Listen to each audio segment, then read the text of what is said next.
Right, second video for today.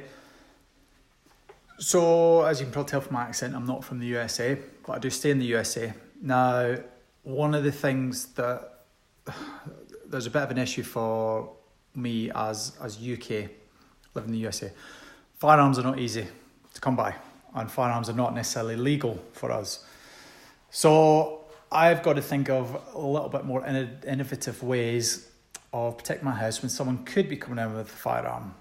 Now, there are loads of ways that people can simply do this. You can buy alarm systems, you can buy a dog, not an option for me. Alarm system, yeah, I've got an alarm system. However, it's only going to give me so much protection. Obviously lock all the doors, the windows have locks, all those kind of things, all that kind of good stuff.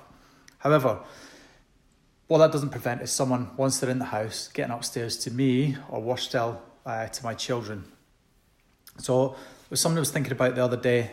How would I prevent someone from doing this? And I was at a friend's house and they've got a small dog. Now, a typical small dog, little terrier, it chews everything. It's got a particular fancy for shoes, so it would always go upstairs and chew my friend's shoes. So he bought a really cheap stairgate. It cost him, I think it was $15, he said, 15, $20.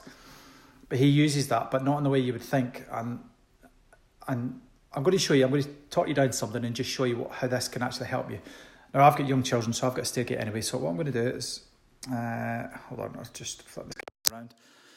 So, bottom of the stairs is a standard stairgate. Now, because that's at the bottom of the stairs and it's going up, it's dead easy to step over because I'm going from the low step here onto the higher one, so I've got less distance to travel.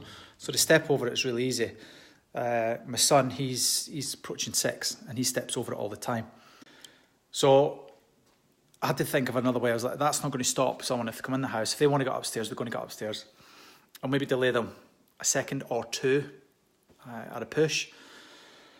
So I thought, right, okay, how do we get around this? So that one, that's at the bottom stairs, it does delay and it's noisy, more importantly. And for anyone that's used stairgates, one thing you all know about stairgates, they're an absolute bitch if you don't know how to use them, if it's not your stairgate as to how to open them. So I thought of another way around this, and if I just flip the camera again. So this is what my friend has in his house for his dog. Now, I've borrowed this from him, and I'm going to buy one of these. Now, I know what you're thinking, that's pretty rubbish. It's not really going to do much. It's small, it's flimsy. However, just use the concept and understand what I'm saying with this, rather than looking at the specifics of this example. So this, basically, it's a pressure sort of fitting. So just, you push it, and with the pressure it keeps it, I mean, you can see it's moving there. You move this bar down, up and down, and that jams it in the gap. Now, yes, that's not the best. It's fairly flimsy, and if I shake it, you'll see what I mean. That's enough to stop a small dog. That won't stop an adult. You're absolutely correct. However, what it does allow you, it'll buy you probably an extra 5 to 10 seconds to get out your bed, get your gun, your knife, your baseball bat, your colourful language, your confetti, whatever it is that you intend to use for an intruder. But the difficult bit for them is if you've got one that's a little bit less flimsy than this, similar to one that's at the bottom, when they're trying to get over this, they're stepping from here, which is the low step, and they're trying to get onto something that's higher.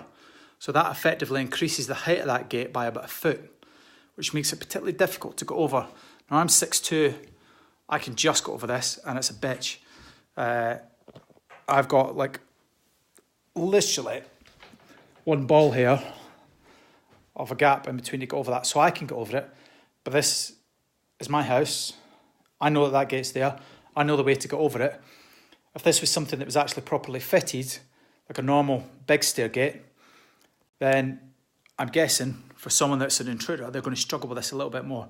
Even if it's just 5 to 10 seconds that it buys you, that could be the difference between you stopping them and them getting into your child's bedroom, your bedroom, whatever it is that they intend to do.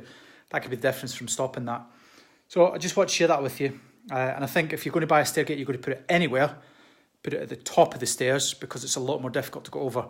And even if it's something flimsy like the one I've just shown you there, if someone does come up to the top of the stairs and they haven't seen that, then they're going to make a hell of a lot of noise trying to get over it. And they might fall and it might collapse, which means that by the time you come out your bedroom, they're on the floor, not knowing what the hell's happened, made a load of noise. They've got their adrenaline going because they've obviously alerted you, and then you can deal with them a lot better. Just food for thought. Everybody's got their own ways of doing things. I've just got to be a little bit more innovative because I'm not allowed to own firearms. So, hey, one of those things. If anyone's looking to case my house, don't worry. I have other ways that I'm not going to tell you about, so you're not going to get in. Anyway, hope you enjoyed it. See you later.